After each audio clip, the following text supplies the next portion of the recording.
څو ورځې وروسته عید روان دی قربانۍ به کوو خال د پسونه خلي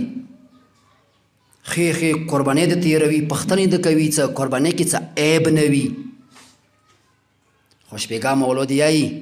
دغې قربانۍ نه عظیم ترینه قربانۍ دا دی چې ته خپل خواهشاتو را کاټ که مولودیایي خپل نفسنی خواهشاتو را کاټ که د قربانۍ اصل مقصد څه دی اصل مقصد مینو کې وي که دلته وي بنیادي مقصد قربانۍ دا دی چې انسان لکه څنګه د پسه هغه څلور رګونه کاټ که همداسې خپل خواهشات ختم که کاټ که قربانۍ مقصد دی قربانۍ لفظ د عربی دی معنی څه دی قرب نه دی قرباني قرب نه دی نزدیکی نږدې شوله انسان څو کوم یو کار کوي ځکه قرآن کې بار دا ذکر دی چې تاسې دا عمل وکړئ متکیان شوئ دا وکوئ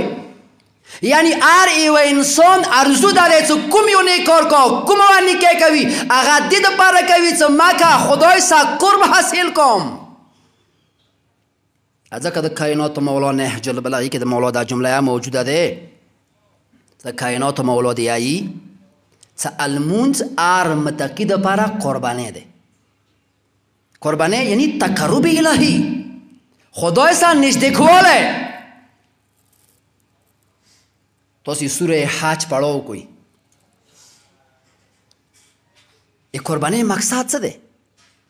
حج مقصد څه دی حج څه شي لپاره واجب شوی دی حج تاسې ویلې وکړئ حج مقصد څه دی 37 نمبر آیات دی د سوره حج 37 نمبر آیات کې پروردگار عالم فرمایش کوي لا ینال الله لحومها ولا دماؤها ولكن یناله التقوی منکم خدای د حج مقصد ښیي چې حجیانو قربانۍ کوونکو لا ینال الله خدای ته نه رسیږي لحومها تاسې دغه غوښې د کومې غوښې تاسې څه کوئ تقسیموئ که نه خلکو ته وي دا خدای ته نه رسېږي خدای غوښو باندې څه کوي ولا دماؤها او دا د کومې وینې تاسې تلوئ دا خو ځمکې ته راتلله دا خدای ته نه رسېږي پروردگاره بیا تو ته چه رسیږي خدای څه ولکن یناله التقوی منکم خدای تاسې زړو ته سترګې غړوي څه متقي یې که نه یې تاسې که رسیږي خدای ته صرف تقوا رسیږي نور شی نه رسیږي حج مقصد څه شو قربانۍ مقصد څه شو د قربانۍ بنیادي اساسي هدف څه شو هغه تقوا شوه تصوبی ویلا لا ینال الله لن رغلی دی